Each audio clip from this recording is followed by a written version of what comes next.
ഒരു പ്രവാസിയാകുന്നതിൻ്റെ പ്രധാന ഉദ്ദേശം തന്നെ വീട് വെക്കുക എന്നുള്ളതാണ് പല ആളുകളുടെയും ചിന്ത. ശരിക്കും നമ്മളൊക്കെ പ്രവാസിയായത് എന്തിനാണ്? നമ്മുടെ ജോലി ഒന്ന് പോകുമ്പോൾ എന്നൊരു ടെൻഷൻ വരുമ്പോൾ പോലും നമുക്ക് ഇത്രയധികം ടെൻഷൻ വരുന്നത്, പലർക്കും ഹാർട്ട് അറ്റാക്ക് പോലും വന്ന് പ്രവാസികൾ മരണപ്പെടുന്നതിന് പ്രധാനപ്പെട്ട റീസൺ അവരുടെ സാമ്പത്തിക പ്രശ്നം തന്നെയാണ്.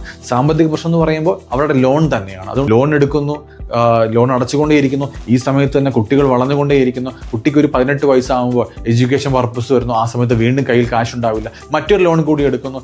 വീണ്ടും പ്രശ്നത്തിൻ്റെ മുകളിലേക്ക് പ്രശ്നങ്ങളുമായി പോകുന്നവരാണ് ഭൂരിഭാഗം ആളുകൾ. പക്ഷേ ഇതിനൊന്നും കോംപ്ലിക്കേഷൻ കുറച്ചു കൊണ്ടുവരാൻ പറ്റുമോ എന്നുള്ളതാണ് ഞാൻ ഈ വീഡിയോയുടെ പറയാൻ ഉദ്ദേശിക്കുന്ന കാര്യം.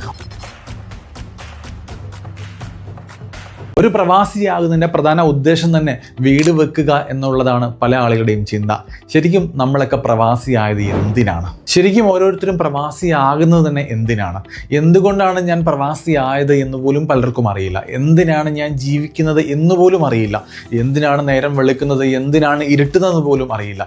എന്താണ് എൻ്റെ ജീവിതത്തിൻ്റെ ഉദ്ദേശം എന്ന് പോലും പലരും അന്വേഷിക്കാറില്ല, ആലോചിക്കാറില്ല. ആരുടെയും കുഴപ്പമില്ല, അതിനുള്ള അവസരം കിട്ടാറില്ല, ഇരുന്നൊന്ന് ചിന്തിക്കാനുള്ള സമയം കിട്ടാറില്ല. ഇതൊക്കെ കാരണമാകാം. പക്ഷേ തീർച്ചയായിട്ടും നമ്മുടെ ജീവിതത്തിൽ ഒരു ഗോൾ ഉണ്ടാവണ്ടേ? നമ്മൾ ഇങ്ങനെ അങ്ങ് ജീവിച്ചു പോയാൽ മതിയോ? പോരാ. പലരും ചെയ്യുന്ന കാര്യം, പ്രവാസിയായി കുറച്ച് നാൾ കഴിഞ്ഞ് ചിലപ്പോൾ ഒരു വർഷത്തിനുള്ളിൽ തന്നെ ഒരു ലോണൊക്കെ എടുത്ത് വീട് വെക്കുന്നത് കാണാം. തീർച്ചയായിട്ടും വീട് വേണം, വീട് വേണ്ട എന്നുള്ളൊരു കൺസെപ്റ്റേ എനിക്കും പലർക്കുമില്ല. പക്ഷെ പലരും പറയാറുണ്ട് വീടിൻ്റെ ആവശ്യമില്ല, റെൻറ്റിന് താമസിക്കണം എന്നൊക്കെ പറയുന്ന പല ഇൻഫ്ലുവൻസസും ഉണ്ട്. നമുക്കതിലേക്കൊന്നും പോകണ്ട, അത് അവരുടെ അഭിപ്രായം മാത്രമായി തന്നെ ഇരിക്കട്ടെ. ഓരോരുത്തർക്കും തീർച്ചയായിട്ടും അവരുടേതായ അഭിപ്രായങ്ങൾ ഉണ്ടാകുമല്ലോ. പക്ഷേ ഈ വീഡിയോയിലൂടെ ഞാൻ പറയാൻ ഉദ്ദേശിക്കുന്നത്, നമുക്ക് വീട് എന്തായാലും വേണം. പക്ഷേ വീട് വെക്കുന്നത് കുറച്ചൊന്ന് എക്സ്റ്റെൻഡ് ചെയ്താൽ നമുക്ക് കിട്ടാൻ പോകുന്ന ലാഭത്തിനെ പറ്റിയും, അതുപോലെ വീട് മാത്രമാകരുത് നമ്മുടെ പ്രൈമറി കൺസേൺ എന്നുള്ള കാര്യം കൂടി ഒന്ന് ഓർമ്മിപ്പിക്കാൻ വേണ്ടി മാത്രമാണ് ഈ വീഡിയോയിലൂടെ ഞാൻ ഉദ്ദേശിക്കുന്നത്. പലപ്പോഴും പലരും പെട്ടുപോകുന്ന, ജീവിതത്തിൽ ഏറ്റവും കൂടുതൽ പ്രയാസം അനുഭവിക്കേണ്ടി വരുന്നത് ലോൺ മുഖേനയാണ്. അതിൽ ഏറ്റവും പ്രധാനപ്പെട്ട ലോൺ ഹോം ലോൺ തന്നെയാണ്. കാരണം എന്താണ്? ഗൾഫിലേക്ക് പോകുന്നു, അല്ലെങ്കിൽ മറ്റേതെങ്കിലും രാജ്യത്തിലേക്ക് പോകുന്നു, ഒന്ന് ജോലിയാകുന്നു, അത്യാവശ്യം വരുമാനമൊക്കെ കിട്ടിത്തുടങ്ങി എന്ന് ചിന്തിക്കുന്ന സമയത്ത് പോയിട്ട് വലിയൊരു ലോൺ എടുക്കുന്നു, വീട് വെക്കുന്നു. പലപ്പോഴും ഇതിൻ്റെ ലോൺ പീരീഡ് എന്നൊക്കെ പറഞ്ഞത് 20 വർഷം 25 വർഷമൊക്കെയാണ്. പലർക്കും ജോലി നഷ്ടപ്പെട്ടു പോകുമോ എന്നൊരു പേടി വരുമ്പോൾ ആദ്യം ചിന്തിക്കുന്നത് എൻ്റെ ഹോം ലോൺ എങ്ങനെ അടയ്ക്കാൻ പറ്റും എന്നുള്ളത് കൊണ്ട് തന്നെയാണ്. അതുകൊണ്ട് ഇത്രയും വലിയൊരു ബേർഡൻ എടുക്കേണ്ട ആവശ്യമുണ്ടോ ശരിക്കും ഒരു വീടിന് വേണ്ടി? നമ്മൾ ജീവിക്കുന്ന വീട് വെക്കാൻ വേണ്ടിയാണോ? നമ്മുടെ ജീവിതത്തിൻ്റെ ഉദ്ദേശം വീട് വെക്കുക എന്നുള്ളതൊന്നും അല്ലല്ലോ. വീടെന്ന് പറഞ്ഞാൽ തീർച്ചയായിട്ടും നമുക്കൊക്കെ വേണ്ടൊരു കാര്യം തന്നെയാണ്. കുടുംബത്തോടൊപ്പം ഏറ്റവും കൂടുതൽ ടൈം സ്പെൻഡ് ചെയ്യുന്ന ഇടമാണ് വീട്. എല്ലാം ശരിയാണ്. പക്ഷേ വീട് വെക്കുക എന്നുള്ളത് മാത്രമാകരുതല്ലോ നമ്മുടെയൊക്കെ ജീവിതത്തിൻ്റെ ഉദ്ദേശം. പലപ്പോഴും നമുക്ക് പല കാര്യങ്ങളില്ല. നമുക്ക് ഫാമിലി ഉണ്ട്, നമ്മുടെ കുട്ടികളുണ്ട്, നമ്മുടെ പേരൻസ് ഉണ്ട്. അവരുടെ കൂടെ യാത്രകൾ പോകാനും അവരുടെ കൂടെ സമയം സ്പെൻഡ് ചെയ്യാനും ഒക്കെ നമ്മൾ സമയം കണ്ടെത്തണ്ടേ? നമ്മുടെ ജോലി ഒന്ന് പോകുമ്പോൾ എന്നൊരു ടെൻഷൻ വരുമ്പോൾ പോലും നമുക്ക് ഇത്രയധികം ടെൻഷൻ വരുന്നത്, പലർക്കും ഹാർട്ട് അറ്റാക്ക് പോലും വന്ന് പ്രവാസികൾ മരണപ്പെടുന്നതിന് പ്രധാനപ്പെട്ട റീസൺ അവരുടെ സാമ്പത്തിക പ്രശ്നം തന്നെയാണ്.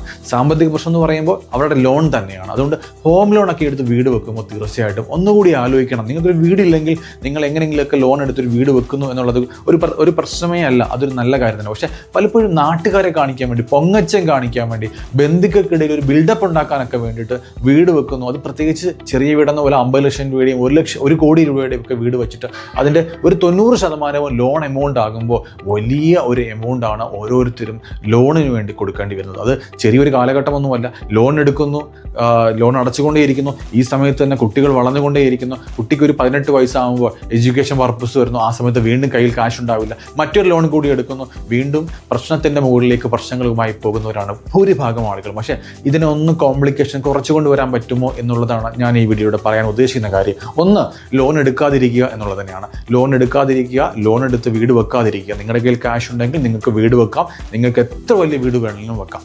വീട് വെക്കാൻ പോകുന്ന ആ എമൗണ്ട്, വീടിന് വേണ്ടി, ലോണിന് വേണ്ടിയുള്ള എമൗണ്ട് കുറച്ച് കാലത്തേക്ക് ഒന്ന് മാറ്റി വെച്ചാൽ നമുക്കൊരു വലിയ വെൽത്ത് ഉണ്ടാക്കാം. ആ വെൽത്ത് വഴി നമുക്ക് മറ്റു മനോഹരമായ വീടുണ്ടാക്കുകയോ മറ്റെന്തെങ്കിലുമൊക്കെ കാര്യങ്ങൾ ചെയ്യാനും ജീവിതത്തിൽ സാധിക്കും. അതുകൂടി നമുക്ക് നോക്കാം. ആദ്യം പറഞ്ഞ പോലെ വീട് വെക്കുക എന്നുള്ളൊരു ആഗ്രഹം ഉണ്ടെങ്കിൽ തീർച്ചയായിട്ടും വീട് വെക്കുന്നു. അത് ആദ്യത്തെ കാര്യമാണ്. അങ്ങനെയുള്ളവർ അങ്ങനെ തന്നെ ഇരിക്കട്ടെ.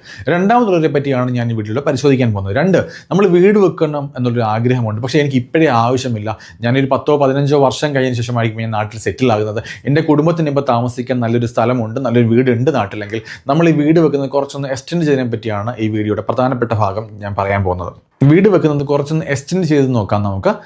എക്സാമ്പിൾ, ഞാനൊരു വീട് വെക്കാൻ ഇപ്പോൾ ഉദ്ദേശിക്കുന്ന ഒരാളാണ്. ഞാൻ ഹോം ലോൺ എടുക്കുന്നു. 50 ലക്ഷം രൂപയാണ് ഞാൻ ഹോം ലോണായിട്ട് എടുക്കുന്നത്. എടുത്തതിന് ശേഷം എനിക്ക് 20 വർഷത്തേക്കാണ് എൻ്റെ പീരീഡ്, ലോൺ എമൗണ്ട് അടയ്ക്കേണ്ടി വരുന്ന പീരീഡ് എങ്കിൽ ഒരു നോർമലായിട്ട് ഒരു ഹോം ലോണിൻ്റെ ഇൻട്രസ്റ്റ് ഒക്കെ വെച്ച് കാൽക്കുലേറ്റ് ചെയ്യുമ്പോൾ ഒരാൾക്ക് അടയ്ക്കേണ്ടി വരിക അടുത്ത 20 വർഷത്തേക്ക് ഓരോ മാസവും 44,186 റുപ്പീസ് ആയിരിക്കും. എന്നാൽ ആ എമൗണ്ട് എത്ര നാൾ അടയ്ക്കണം? 20 വർഷം അടയ്ക്കണം. അപ്പോൾ ടോട്ടലായിട്ട് നമ്മൾ അടച്ച ഇൻട്രസ്റ്റ് എന്ന് പറഞ്ഞത് ഏകദേശം 56 ലക്ഷം രൂപയാണ്. 56 lakhs നമ്മൾ ഇൻട്രസ്റ്റ് ആയിട്ട് അടച്ചു. അതിനോടൊപ്പം നമ്മൾ 50 lakhs ലോണും എടുത്തു. അപ്പോൾ 20 വർഷം കഴിയുമ്പോൾ നമ്മൾ ടോട്ടലായിട്ട് കൊടുത്ത എമൗണ്ട്, ബാങ്കിന് നൽകി തിരിച്ച് റിട്ടേൺ നൽകിയ എമൗണ്ട് എന്ന് പറഞ്ഞത് 1,06,00,000 റുപ്പീസാണ്. ബാങ്കിന് വേണ്ടി ഈ എമൗണ്ട് കൊടുത്തു എന്നുള്ളത് തെറ്റായ കാര്യമൊന്നുമല്ല. നമുക്ക് വീട് വെക്കാൻ പറ്റും, നമുക്ക് സ്വന്തമായിട്ട് വീടുണ്ടായി, ഇതൊക്കെ ഉണ്ടായെങ്കിലും ആ ഒരു 20 വർഷം ഒരുപക്ഷെ പലരുടെയും ജീവിതത്തിൽ പല കാര്യങ്ങളും നടക്കാതെ പോയി, ജീവിതത്തിൻ്റെ പ്രധാനപ്പെട്ട ഒരു കാര്യങ്ങളിലും സന്തോഷിക്കാതെ മസിൽ പിടിച്ച് ടെൻഷനായിട്ട് ജീവിക്കേണ്ടി വന്നു എന്നുള്ളതാണ് ഏറ്റവും പ്രധാനപ്പെട്ട കാര്യം. ഇനി രണ്ടാമത്തെ കാര്യം നമുക്ക് എടുക്കാം. നമ്മൾ വീട് വെക്കുന്ന ടൈം പീരീഡ് ഒന്ന് മാറ്റുന്നു. അതായത് എനിക്കിപ്പോൾ വീടുണ്ട്, തൽക്കാലം ഞാനൊരു 15-20 വർഷം കഴിഞ്ഞ് ഞാൻ വീട് വെക്കാൻ ഉദ്ദേശിക്കുന്നുള്ളൂ എന്നൊരു മനുഷ്യനാണെങ്കിൽ നമുക്ക് നോക്കാം അതിൻ്റെ കണക്ക് എങ്ങനെയാകുമെന്ന്. നമ്മൾ നേരത്തെ പറഞ്ഞ പോലെ തന്നെ 50 ലക്ഷം രൂപ ലോൺ എടുക്കുന്ന ഒരാൾക്ക് പ്രതിമാസം അടയ്ക്കേണ്ടി വരുന്നത് ഹോം ലോണിന് 44,186 റുപ്പീസ് ആണല്ലോ. ആ എമൗണ്ട് നമ്മൾ ഇൻവെസ്റ്റ് ചെയ്യുന്നു എന്നിരിക്കട്ടെ. അങ്ങനെയാണെങ്കിൽ പ്രതിമാസം നമ്മൾ SIP വഴിയോ മറ്റേതെങ്കിലും പ്ലാറ്റ്ഫോം വഴിയോ ഇൻവെസ്റ്റ് ചെയ്യുന്നു എന്നിരിക്കട്ടെ. അത് SIPയിലൂടെ മ്യൂച്വൽ ഫണ്ട് ആണെന്ന് നമുക്ക് കരുതാം, അല്ലെങ്കിൽ മറ്റേതെങ്കിലും ഒരു പ്ലാറ്റ്ഫോം അല്ലെങ്കിൽ മറ്റേതെങ്കിലും ഒരു വഴിയിൽ ഇൻവെസ്റ്റ് ചെയ്യുന്നു. അതിലൊരു 13% റിട്ടേൺ കിട്ടുന്നു എന്നിരിക്കട്ടെ. അങ്ങനെയാണെങ്കിൽ അടുത്ത 20 വർഷം ഈ ലോൺ അടയ്ക്കുന്ന അതേ ടൈം പീരീഡിൽ അദ്ദേഹം അത് ഇൻവെസ്റ്റ് ചെയ്തെങ്കിൽ 44,186 അടുത്ത 20 ഇയറിലേക്ക് ഇൻവെസ്റ്റ് ചെയ്യുകയാണ്. ഒരു 13% CAGR ആണ് അദ്ദേഹത്തിന് കിട്ടിയതെങ്കിൽ, 13% എന്ന് ഞാൻ പറഞ്ഞത് ഏറ്റവും കുറഞ്ഞുള്ള ഒരു ഇൻഡെക്സ് ഫണ്ട് പോലും നൽകുന്ന ഒരു റേറ്റ് മാത്രമാണ്. വലിയ എമൗണ്ട് ഒന്നുമല്ല, വലിയ പെർസെൻറ്റേജ് ഒന്നുമല്ല. അതിലേക്ക് ഒരുപാട് കൂടുതലാണ് ഇപ്പോൾ കിട്ടുന്ന റിട്ടേൺ ലോങ് ടൈമിലേക്ക്. അങ്ങനെയാണെങ്കിൽ എത്രയായിരിക്കും അദ്ദേഹത്തിന് കിട്ടുന്ന കണക്കെന്ന് പറയുമ്പോൾ ശരിക്കും നമ്മളൊക്കെ ആശ്ചര്യപ്പെടുന്ന കണക്കാണ്. എത്രയും നോക്കാം. അത് 5 CR 6 lakh ആണ്. അതായത് 5,06,00,000 രൂപ. അപ്പോൾ പലരും പറയാം ഇപ്പോൾ ബിൽഡിങ്ങിൻ്റെ എക്സ്പെൻഡിച്ചർ കൂടിയില്ലേ, ഇൻഫ്ലേഷൻ റേറ്റ് ഇല്ലേ, മെറ്റീരിയൽസിൻ്റെയൊക്കെ എക്സ്പെൻസ് കൂടിയില്ല എന്നൊക്കെ പറഞ്ഞാൽ പോലും നമുക്കതൊക്കെ മാറ്റിവെച്ചാലും, ഇൻഫ്ലേഷൻ മാറ്റിവെച്ചാലും, ഇനി മ്യൂച്വൽ ഫണ്ടിലാണ് ഇൻവെസ്റ്റ് ചെയ്തെങ്കിൽ അവിടുത്തെ ടാക്സ് എമൗണ്ട് പോലും മാറ്റിവെച്ചാലും നമ്മുടെ കയ്യിൽ എന്തായാലും ഒരു 3 കോടി രൂപയെങ്കിലും ഉണ്ടാകും.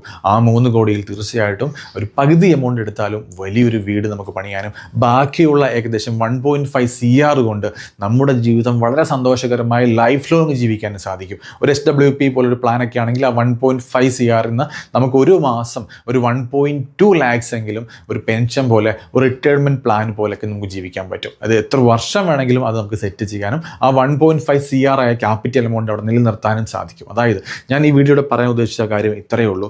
വീട് വെക്കുക എന്നുള്ളത് പറയുന്നത് ഓരോരുത്തരുടെയും ആഗ്രഹമാണ്. വീട് വെക്കുക ഒരു തെറ്റായ കാര്യമല്ല. പക്ഷേ വീട് വെക്കുന്നത് അത്യാവശ്യമാണെങ്കിൽ നിങ്ങൾ വീട് വെച്ചോളൂ. നിങ്ങളുടെ പ്രൈമറി കൺസേൺ എന്നുള്ളത് വീടാണ് എന്നുണ്ടെങ്കിൽ നിങ്ങൾ വീട് വെക്കുക. അതല്ല എൻ്റെ പ്രൈമറി കൺസേൺ ഒന്നും വല്ല നാട്ടുകാരെ കാണിക്കണം അല്ലെങ്കിൽ ഒരു ബിൽഡപ്പിനൊക്കെ വേണ്ടിയാണ് ഇപ്പോൾ ഞാനൊരു വീട് പണിയുന്നെങ്കിൽ ദയവേത് നിങ്ങളെ വീട് പണി ഒന്ന് ആലോചിക്കുക. അതിനുശേഷം നിങ്ങൾ ആ ക്യാഷ് ഒന്ന് ഇൻവെസ്റ്റ് ചെയ്ത് നോക്കുക.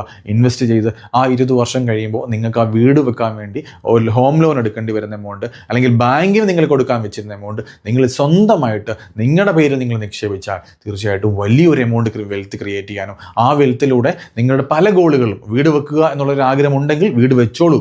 അതല്ലെന്നുണ്ടെങ്കിൽ പല കാര്യങ്ങളും ലൈഫ് ലോങ്ങിൽ നമുക്ക് എന്തൊക്കെ ചെയ്യേണ്ടി വരുന്നു അതെല്ലാം ചെയ്യാനും പറ്റുന്ന ഒരു വലിയ കാര്യം കൂടി നമുക്ക് നേടാൻ സാധിക്കും. അതുകൊണ്ട് വീട് മാത്രമാകരുത് നിങ്ങളുടെ പ്രൈമറി കൺസേൺ. ബുദ്ധി ഉപയോഗിച്ച് ജീവിക്കുക. നാട്ടുകാരുടെ മുമ്പിൽ ബിൽഡപ്പ് ഉണ്ടാക്കുക മാത്രമാവരുത് നമ്മുടെ ജീവിതത്തിൻ്റെ ലക്ഷ്യം.